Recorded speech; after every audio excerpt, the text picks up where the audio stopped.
I'll figure something out to introduce you. We don't need to do like a super segue thing. We'll just go for it. Okay, bro, what? Okay, I'm trying to think of what I'm gonna say. We're like fucking 2 minutes in. This is a wasted recording space. Alright, screw it. Close it and do a new one. What? No, we're not doing. Yeah. I already closed it. What? No, I'm kidding. You fucking idiot. Okay, should I go? Oh, bro, I just pulled my hamstring. I haven't gotten a cramp in so long. No, I wasn't a cramp. I stood up weird. Oh, fucking retard. Retard alert. Okay, ready?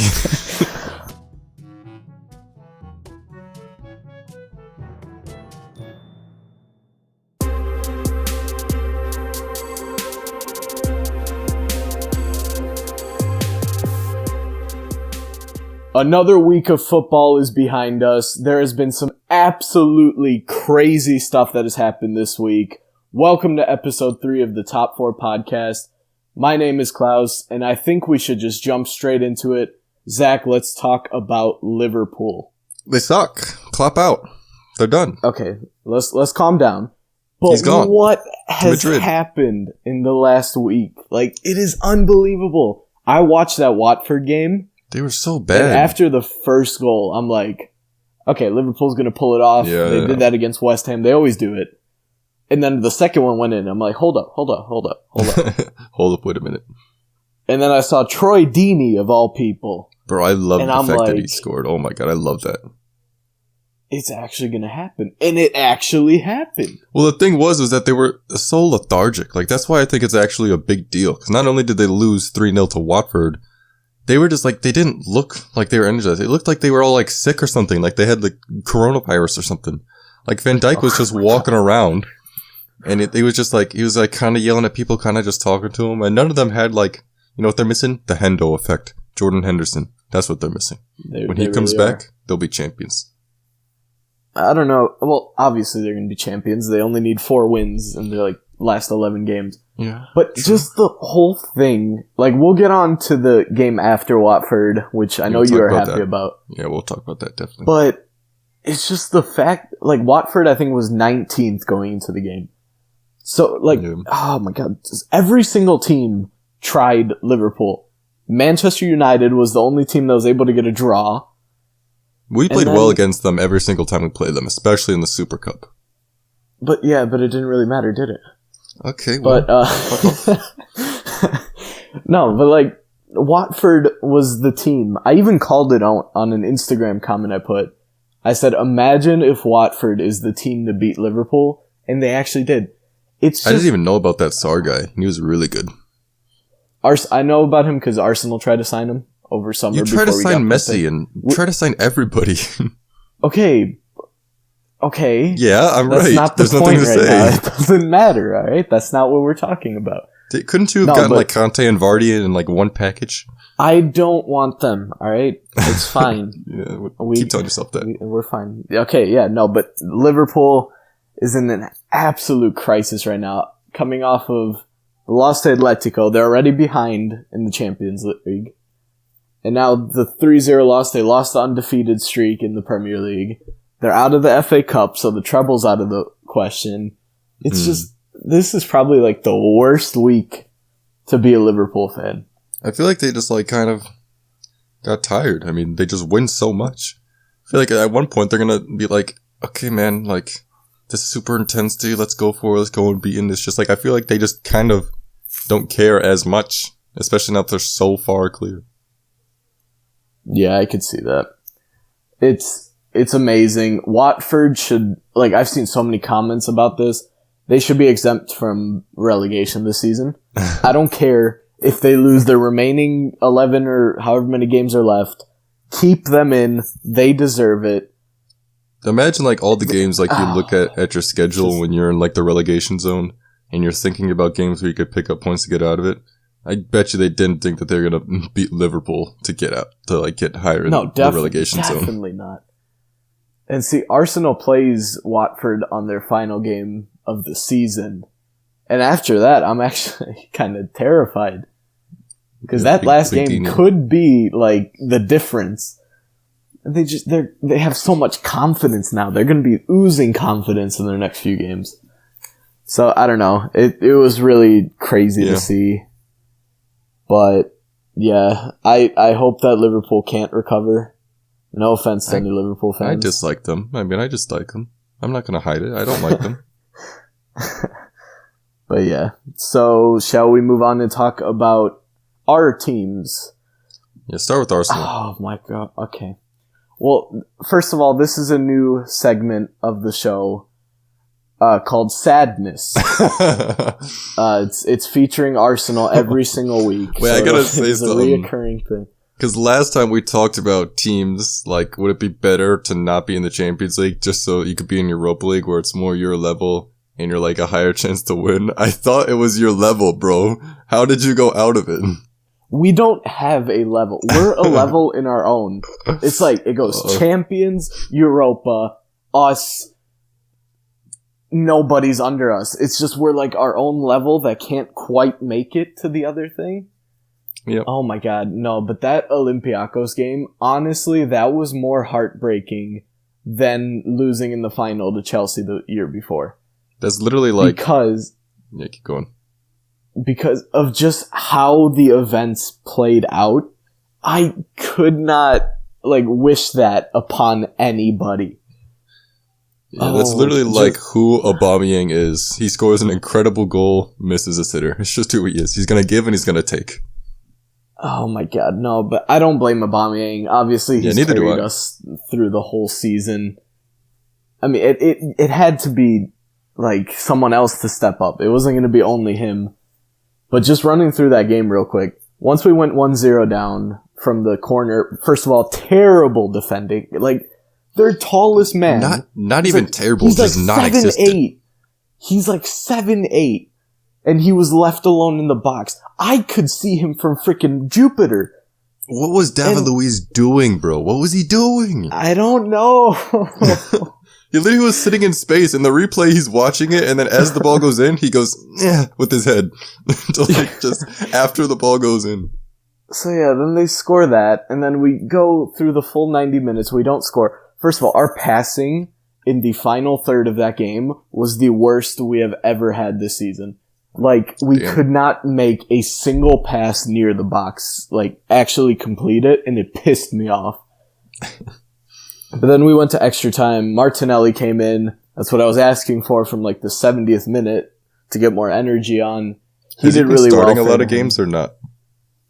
He started FA Cup game, but I don't think he started the last 3 or 4 games before that. He's really good. Yeah. So he definitely needs more game time. He was class against Portsmouth. I'll talk about that in a bit. But yeah, and then Aubameyang scores a bicycle kick. I jump with joy. I freaking throw my arms up in the air. I'm skipping around my house, and it's just heartbreak. 120th minute. The defending again. We just can't defend anything. The little things are what always get us. And then El Arabi, nice job, I guess. It was a decent ball. Probably should have been defended, but it was a good ball. Yeah, and they finished it. And then straight down the other side with a minute left, Aubameyang. Oh my god, the ball falls to him off some unlucky bounces from the defenders. Pretty much wide open goal from 2 feet away. I want to have someone make an edit, in the Europa Cup final when Hazard had his pen or whatever. And same with Drogba, where he's potentially with his last kick and a Chelsea shirt. I want to have someone edit it with Aubameyang missing that, and he's potentially his last kick in an Arsenal shirt. Okay. And it goes wide. Let's calm down. And he's you cannot write this! And it's a bunch of announcers and stuff. No, but that was just heartbreaking. I felt so bad for Aubameyang, especially, because he is literally... Him and Leno, as crazy as it sounds, both of their mistakes at the end cost us. Obviously, I'm not blaming either of them. Leno and Aubameyang have kept us out of the championship this season. So, I'm not going to complain. But Leno's decision-making at the end kind of led to the second goal. Aubameyang obviously had the chance. But it was absolute heartbreak. I was having nightmares about it for like 3 days after it happened. You know, I got a question. Yes. Is Lacazette a fraud? No, I don't think he is. Because you know, in Giroud's like last season when they were like he had that 12-game goal drought or something, whatever. I don't know if it was the last season. But he had a really big goal drought. He had more goals in that season than Lacazette has in this season.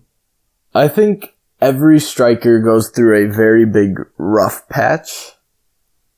I don't think Lacazette is as good of a player as I thought he was going into the season. Because I honestly believe last season he was just as good as Aubameyang, even though Aubameyang was our Golden Boot winner. Yeah. But, yeah, this season, it's just... Even the goals he does score, it's mostly like Saka's perfect passes. Yeah. Or like a missed kick. That's how he scored against Newcastle. He's a good player. He's a very good player. He's struggling really bad, though. You think maybe he thinks too much or something? Like he tries to be an incredible striker. I think he's overthinking everything right now. And it doesn't help that fans are just bashing on him. Because Nketiah is kind of like, he plays more simple. And I don't even think he's really thinking about it. And he's like almost banging goals in. And Nketiah has been really good. I think he scored 3 in his last 4 starts. For 20 years old, like, you can't really ask for much more. I mean, I know you've been loving him especially, but I've been saying this, alright? I know you got Martinelli, you got Saka. And Nketiah is the dude. I'm calling it now. He's going to be the best player. He's going to be better than Reece Nelson. He's going to be better than Saka. He's going to be better than Martinelli. It's like with Hudson-Odoi. You don't just get England call-ups and you're not great. Like, that's how it is. That is a big call. But yeah, I'm just going to run through the FA Cup really quick for us. We played Portsmouth. I expected to win. Portsmouth's in the 3rd division. No real surprises. And Nketiah got a goal again. Reece Nelson got 2 assists. Socrates scored an absolute banger for a defender. What a goal he scored.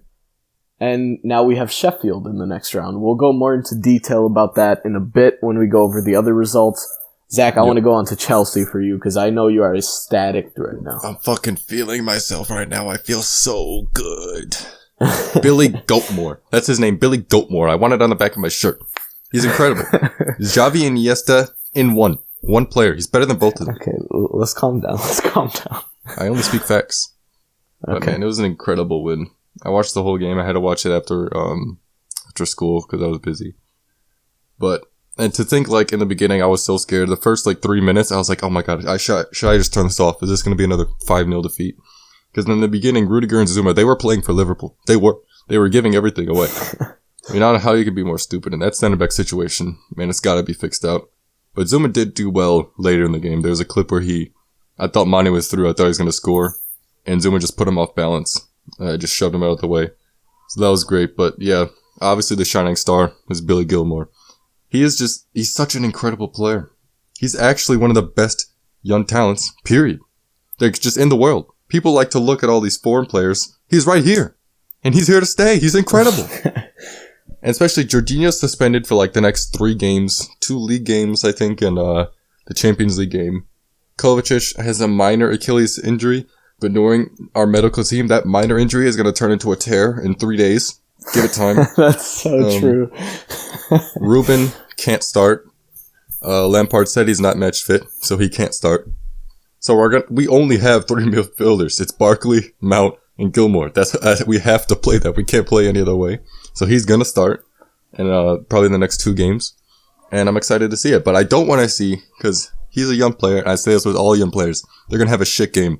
They're gonna have an absolute stinker. They're gonna mess up. They're gonna be the reason we concede goals. They're gonna be absolutely terrible.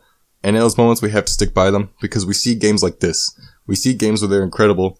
And it's great for Billy because he can look back on this when he has a bad game. But when that bad game comes, I don't want to see people, going off their heads saying he's overrated. He's terrible. He's not overrated. He's incredible. It's going to be time. And I think Frank played it really well, not starting him or playing him as much earlier in the season. Because I didn't know, but I thought maybe not. Maybe he could play some minutes. But I think he's kind of given him, because probably, being in training with players like Jorginho and Kovacic, it's probably made him a much better player, but he's so good. And I might make a more in-depth analysis, maybe personally later, but he's so pivotal to our team going forward because he's a controlling midfielder like Jorginho and like Kovacic, but he can go forward. And that's what we need in the future. If we want to use Frank's fast-paced system, we need midfielders that can carry the ball forward. Kovacic has adapted this season to do it. Ruben can always do it. That's literally his specialty. Kante can run with the ball forward. When he gets the ball in the opponent's final third, he's good at running with it. Mason Mount's pretty good, but he's got some issues too. But Billy Gilmore being able to control the midfield and at the same time sprint forward with the ball, dribble, pass forward. I mean, it's going to be pivotal to our team. I mean, do you not think he's incredible? Because I think he's incredible. Okay. That was a crazy rant that you just went. I have emotions, to cut you Klaus. off because I know how much this means to you. But no, he definitely had a crazy good game. I really haven't seen much of him. That's the only game I've seen him play. But I mean, he hasn't played a lot of big games. This is one of his first big games. He played in the 7-1 FA Cup game we had a while ago. That was his first big game. I say this is his second big game. Yeah, but even that little spin move that he did on Fabinho, you could see sent Fabinho to Brazil. He sent him back to Brazil. No, you could definitely see there's a lot of talent there. It's just whether or not he can adapt to the Premier League. That's what I'm worried about. Come on, he's already doing it. He hasn't played in the Premier League, though. He's Scottish. He's tough. He literally can't back down. Okay, I don't want to say anything. I'm saying everything. Billy Gilmore, greatest of all time. I hear you saying everything. Paul Scholes, he's coming for you. Okay, well, really, Paul Scholes, that's who you go for. Either way. I mean, he's probably the best midfielder ever in the Premier League. Oh, I don't know about that one. In the Premier League? Moving on. So, I'm very happy for you guys as an Arsenal fan because I do believe that Arsenal has a better chance against Chelsea than Liverpool. But I want to go back to the weekend. Why is it impossible for you guys to ever get a win against Bournemouth? I never see it. To be honest, alright, there was a lot of negativity. Great point. It was a great draw. We could have got better 6-0. I was having flashbacks to when, I remember when that 4-0 game happened, at 3-0 I turned my TV off, and I turned my TV back on to see another one go in. Alright, it was the most depressing night of my life. Fetal position. Their Bournemouth kit turns into an AC Milan kit when they play us. It's incredible. But it's crazy. I mean, it was alright, to be honest. Why is Marcus Alonso not your striker right now? I said that on honestly. Twitter. I said Frank would be thinking about it. He should. He's got the headers. He's got the shooting. He's literally the perfect striker for you guys while everyone is out. I mean, I've been saying this. Alonso needs to cut the crap, and stop saying that he's a left back. He's lying to every team. He's not even a left wing back. He's a left wing or he's a striker. It's just what he is. Yeah. But no, that was a really interesting game to see because obviously you guys did have the lead in the first half. It was Joshua King. I don't remember who scored the second one. It was Alonso. Alonso scored both of them. No, for Bournemouth because I know King scored one. Yeah, I honestly don't remember. But either way, Bournemouth is just that one team that Chelsea just can't get through. Okay. I think they beat you in the first game of the season, right? I'm pretty sure they did. Yeah, they beat us a lot. It's crazy. I know it was a really bad performance, and it personifies a lot of this season. But to be honest, and this is something I don't see a lot of people think about. I see a lot of people think about we need to move 8 players out and bring 8 players in. And while that may be true, I think what we saw when we lost the lead, I actually think we fought back in that game more than I've seen Chelsea fight back, with the exception of the Ajax game in the group stage. With the exception of that was the most in the last year and a half that I've actually seen them try to get to rescue a single point. I know it sounds stupid and sad and low standard, but we generally don't do that. If we lose the lead, it's alright, well, game over, we tried. We had a good run.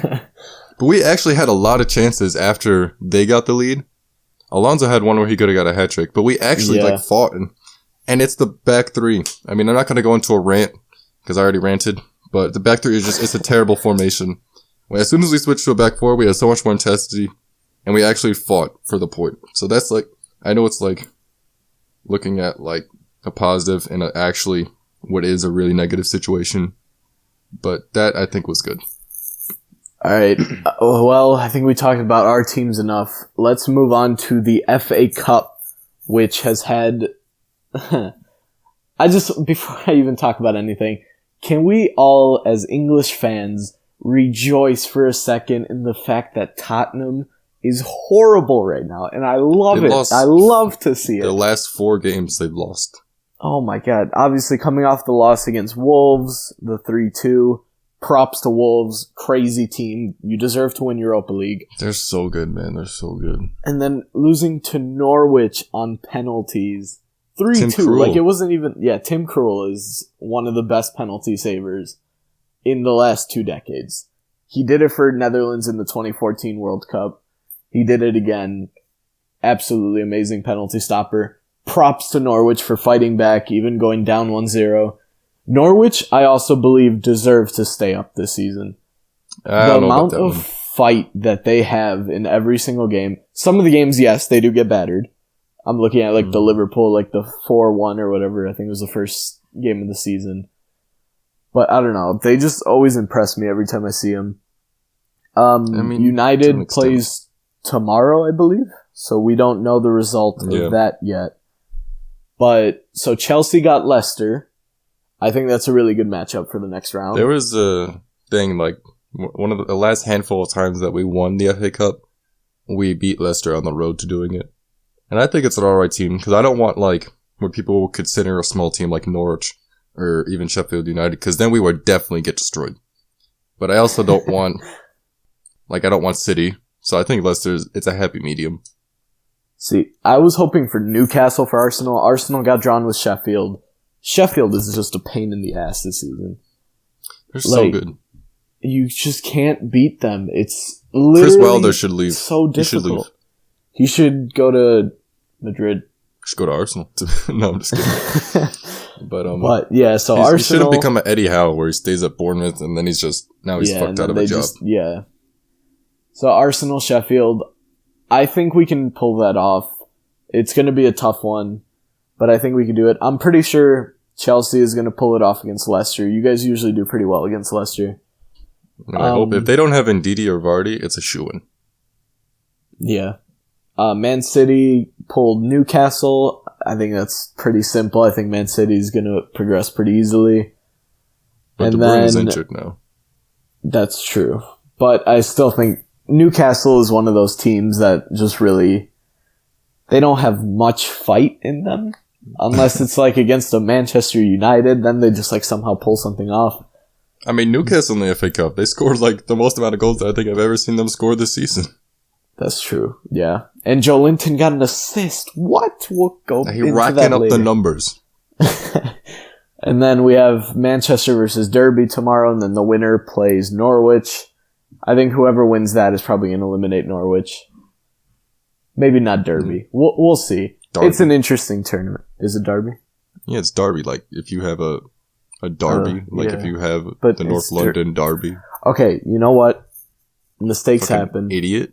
Alright, whoa. Let's calm down, alright? Alright, so yeah, it should be an interesting cup. I'm looking forward to seeing how it turns out. I actually think the FA Cup is more exciting this year than it was last year. Yeah, because there's still a lot of big teams left. Last year it was like Tottenham, United, City, and then it was like second, third division teams. Yeah. But yeah, it's a lot of Premier League this time. And I also want to go into El Clasico, which happened over the weekend. Mm-hmm. I watched the whole game. First half, I'm not going to lie, I was really bored. I think there was like 4 shots in total. It's so sad, to be honest. That's what it's the most important match in the sport, and it's become like terrible. Well, not terrible, but just not the standard. Yeah, that first half was just... It was kind of hard to sit through, because it wasn't really much happening. It was like, Vinicius runs down the side, Semedo gets the ball. They pass it to Messi, he loses it. They go the other way. Benzema mishandles it. It's just like back and forth. It was really bad. Yep. Second half, I felt Madrid were fantastic.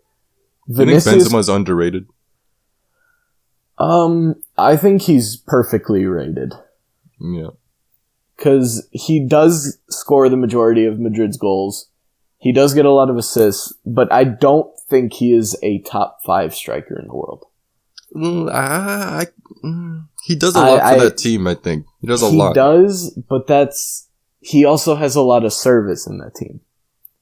Because think about it. When you have Modric, Kroos, Casemiro, Isco, like all those players behind you, you're going to get a lot of shots. Like there's no doubt that you are going to get a lot of shots. And then Vinicius with his pace down the left, cutting in balls, like you're going to get shots. I just do think similar to Giroud. Maybe he's not as good aerially, but I don't think he does a lot of the dirty work for the team, I think.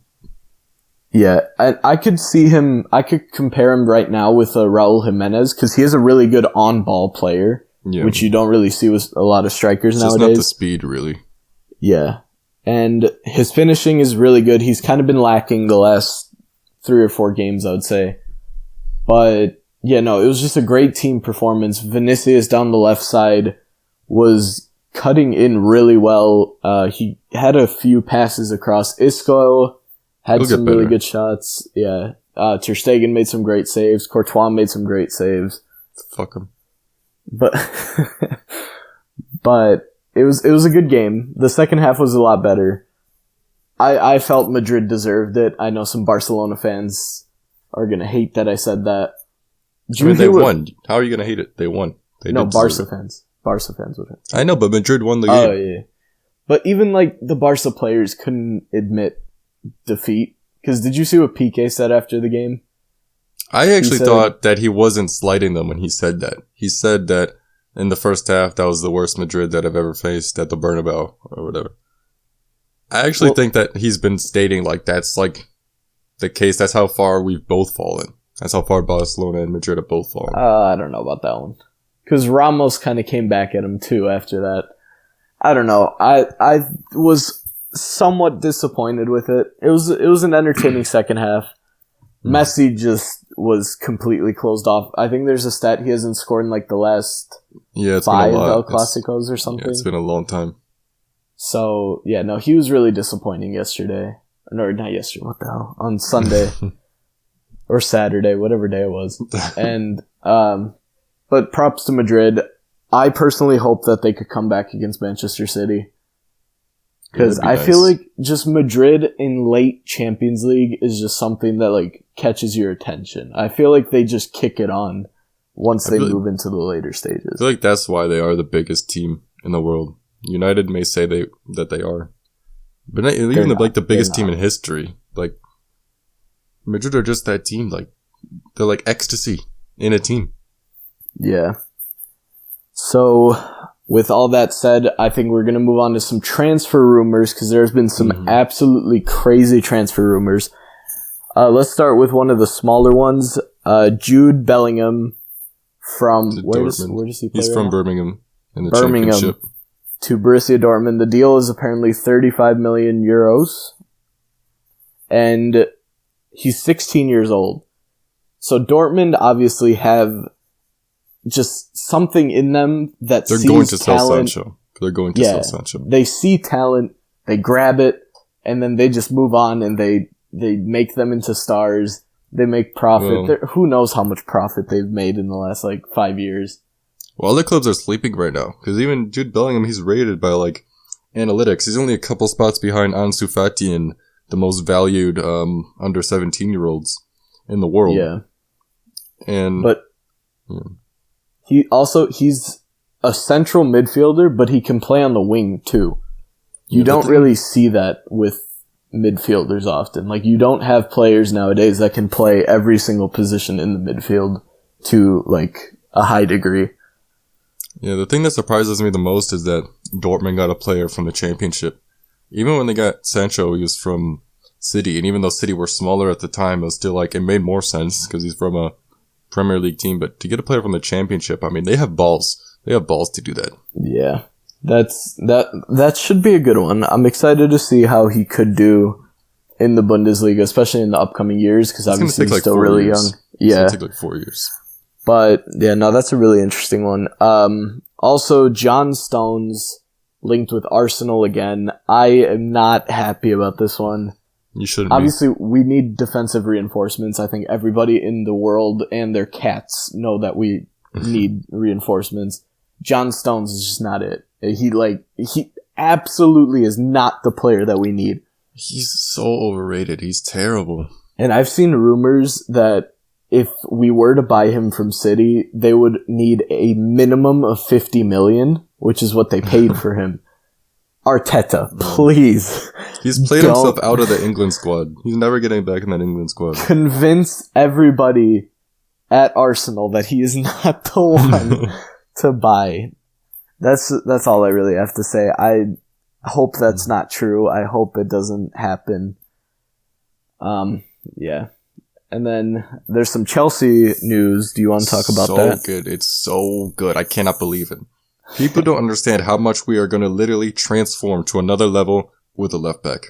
And Alex Telles is the player we need. Apparently, we've been linked with him since like 2014. And his agent's been saying like, yeah, he's going to go to Chelsea. Don't know when, but he'll be there. So we're finally getting him. It looks like as of this recording, what is it today? Like Wednesday. There's been reports come out that it's like very close to literally almost being done. I think it's pretty much done. It's wrapped up. So he'll be here in the summer. And then there's also another Brazilian, but this time he's leaving. It's Willian. He put an Instagram post. He's been having trouble the last couple of weeks because the people don't know. He wants a 3-year contract. Chelsea only offered him a 2-year contract. They only wanted to offer him a 1, but then they upped it to 2, and he rejected that. Said he wanted a 3. And then he posted on Instagram like, whenever I do play for this club, I'll give it my all. So pretty much means he's out. And we might be in trouble, to be honest.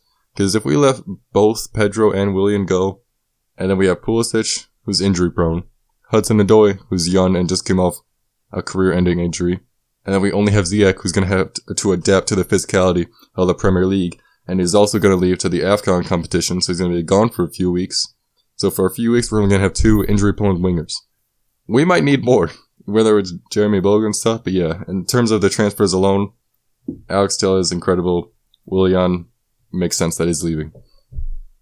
And then for the final, massive transfers, today we got news that Harry Kane might actually want to leave Tottenham.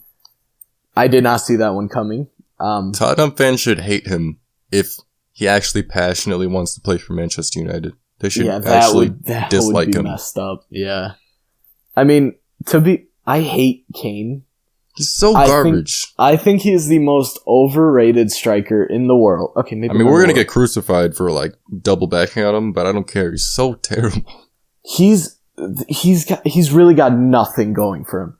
Okay, maybe not nothing going for him, but he's got nothing that would make me go, oh damn, he's a top 5 striker. He's people are gonna say the goals or stuff, but no. If you watch him play, if you watch Tottenham play, and I have a lot through the seasons. He doesn't do much. He'll pick up the ball in midfield every once in a while. He'll dribble it. He'll pass it off. And then he's a great goal scorer because of the service he gets. They say it in basketball, how you have empty buckets or whatever, which means you scored a 40 piece, but none of that mattered because you got swept in the playoffs. That's basically what Harry Kane is. He is the most empty goal count I've ever seen. He breaks records and stuff. None of it matters. And it's not like people saying, well, what do teams only need to win trophies? And it's like, well, you need to at least show some sign of achieving success. You can't just get third in the table every now and then and say, yeah, it's been incredible. He doesn't do anything with his goals. Yeah, and it's also the fact that, he does score a crazy amount of goals, but how many of those are penalties? That's another thing people need to look at, because I think, what does he have, 8 or 9 penalty goals this season? And Son's a better striker, even though I hate Son. I hate Son too. But he's a better striker. Yeah. The Son is a different topic for another day. When he comes back, I'm sure we'll be talking about him in the future. But, Harry Kane, for me, heavily overrated. I've said this for so long. Tottenham will improve when they sell him. I don't know if fans are worried, but they should know they'll improve when they sell him. Because they played their best when they played with Lucas Moura at striker or with Son at striker. When they played in the Champions League, when Kane went out, Lucas Moura got a hat-trick. When they play without Kane, they are 10 times better than when they play with Kane. And especially under Jose Mourinho, because he's going to want that movement. And even when they sit back, he's going to want the striker to at least press. He's going to be the first line presser so that the defense can sit back. So when Kane doesn't do that, I mean, I wouldn't be surprised if he's out. Yeah, I do feel like the one way they could make Harry Kane a great signing for United is if they sign the other person we're going to talk about, Sancho. I really hope that he doesn't go to United. In my opinion, stay at Dortmund another season. That is my honest opinion. You will have Champions League. You will definitely have Champions League. If Haaland stays there, they could win the Champions League. I think people underrate the combination of Sancho and Haaland. And, like, obviously, they'll have Royce, they'll have, like, Delaney. His legs are 50 years old. Emre Can's playing out of his mind in Germany right now. They have a great team. I don't see why you would give that up for a team that is probably going to finish in Europa League next season. I was thinking about it. I actually think, because, Chelsea are linked to them. Chelsea fans are over the moon for signing him. I actually think if the rumored price is true of 140 million, bump that, let him go to United. United already are in inescapable debt. One of these years, I don't know if it's 2 decades down the line, eventually they will get relegated because they have to sell all of their players. It's going to happen. Just wait for it. If they spend 140 million on this player, they will have given up on any hope of getting out of debt. Because then they're going to have to pay for Harry Kane as well. They're His trying wages to get are going to be astronomical. Jack Grealish for, what is it, like 50, 60 million? Sancho is going to cost at least 140. Yeah, and I said it on Twitter. It's rumored that the combined price of Telles and Ziyech is going to be 58 million euros. And if Sancho's 140 million, that means we could basically buy like another 6 players with that money if we spend wisely. I know people are in love with him, especially because he's English and because him and Hudson-Odoi will be incredible or whatever. But I would not spend that money. I wouldn't. I know people don't like to draw the line of price. They say spend whatever. I wouldn't spend whatever. That's way too much. Yeah, I agree. So those were the big transfers for the week. Yeah, I honestly, I think United would benefit in the next few years from having Sancho and Kane. In the long run, I do think it would hurt them. Mm-hmm. But now I think we move on to another weekly segment that we have, Hit or Miss. Before we give our hit and miss players for this week, we're going to quickly go over the ones that we had last week and see how they did. We were on the ball. Yeah, do you want to start with your hit player, and then I'll go back to mine? Yeah, who was my hit player? Am I stupid? I think it was Jimenez. Yeah, it was Jimenez, and he's been great. I mean, he wasn't been as good as your hit player, who was on the same team, but Jimenez was really good. I think he only got like 1 goal or something, or maybe a goal and assist. But yeah, he's an incredible striker. And Wolves better keep him, because if they let him go to a rival team or something, and Jimenez should stay, especially he's a team that's catered to his needs. He's going to score. Next season, I could see him even lifting off even more and scoring even more crazy goals. Yeah, he was incredible. Yeah, and my hit player last week was also from Wolves, Diogo Jota. He got a goal and assist against Tottenham. They won their game. Fantastic player. I mean, just him, Traore, and Jimenez, like you said, their partnership is incredible. I'm very happy with how he did. They obviously upset Tottenham. They deserve to make it far in Europa League, so I'm pushing for them to win the whole thing. So, yeah, my hit was a pretty good one. Yep. And then for my miss, I had Joelinton. He did get an assist. He did get an assist against... Who did Newcastle play? I honestly don't remember. It was the FA Cup. But in the league, I think they tied Burnley 0-0. He played left mid that game, I believe, according to some of the apps I use. He can't play striker. Yeah. But, I mean, an assist in the 2 games. I don't know who he played in the FA Cup. But, I mean, I guess he didn't score. That's what I called him out on, for not being able to score. So I guess I was right on my miss. I'm going to say I was right. Yeah, I'd say I was also pretty right. My miss was Zaha. And in the first half versus Brighton, he only had 10 passes completed, 2 final third passes. He was dispossessed twice. He had a shot blocked. 0 out of 1 tackles completed. 0 chances created. And then even more in the second half, he spit in the direction of the substitutes for Brighton or something, and then he yelled at the fans and stuff. And he really kind of shit himself out of a bigger deal, because not only does he not play well, but he acts like a brat, so no one's going to want him. Palace are probably going to be stuck with him in his high-ass wages for like the next 2-3 years. And yeah, he was terrible again, so I was spot on. Well, so I think we did pretty good on that. So we are going to go into this week's. Zach, do you want to start with your hit for this week? Yeah, I actually think he's one of the most underrated defensive midfielders. I think if you count Neymar as an attacker, I think he's Brazil's best midfielder. It's Casemiro. I think he's criminally underrated. He's an incredible player. There's that clip of his reaction after winning El Clasico, because it was his first league El Clasico that he's won since he got there or something, I think, or in the last 4 years. It was some stat like that. So there's a clip of him like pounding the ground and celebrating incredibly. He's a great player. He's great physically, but he's also great technically. He's got Brazilian flair. I do think a lot of people don't look at him. I think there's even more Madrid players like Cruz and stuff that are underrated as well, which may be because they're one of the always top teams. People just think, oh, yeah, well, of course their players are good or they're overrated. Yeah, but Casemiro's incredible. I think a lot of people don't look at what he does, even if he doesn't get assists and goals, which I'm not saying he will in the coming weeks, but he is going to be an integral part of Zidane's team, and he always has been. I completely agree with that, especially against Barcelona. He was definitely the anchor of that team, so I think you had a really good hit this week. My hit is kind of a weird one. It's Duvan Zapata from Atalanta in Italy. Bro, they had like 4 games where they scored 7 goals. I know, they're crazy this season.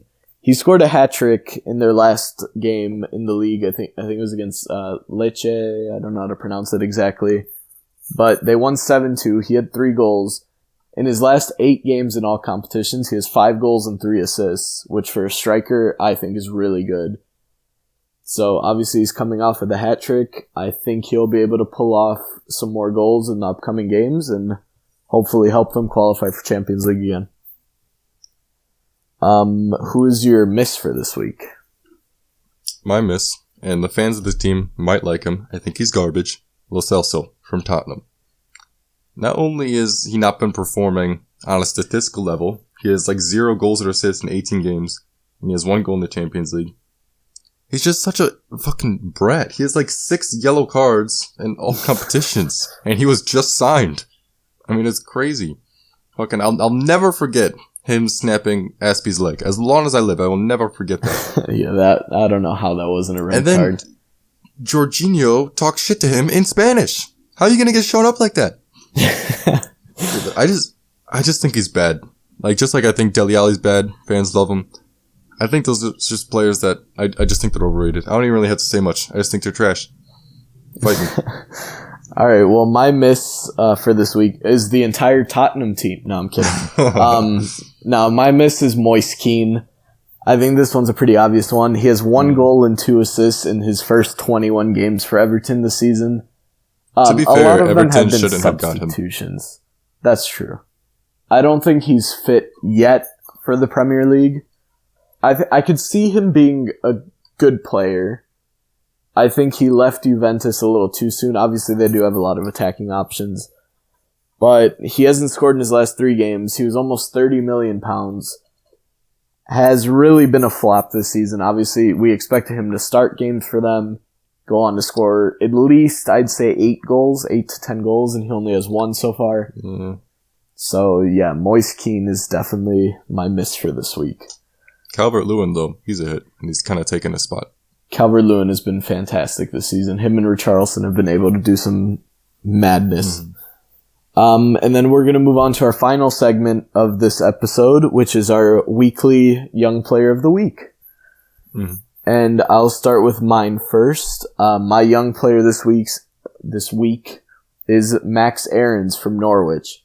He just turned 20 in January, so he's still very young.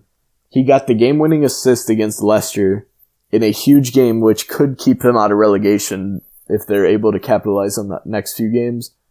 Great performance today against Tottenham again.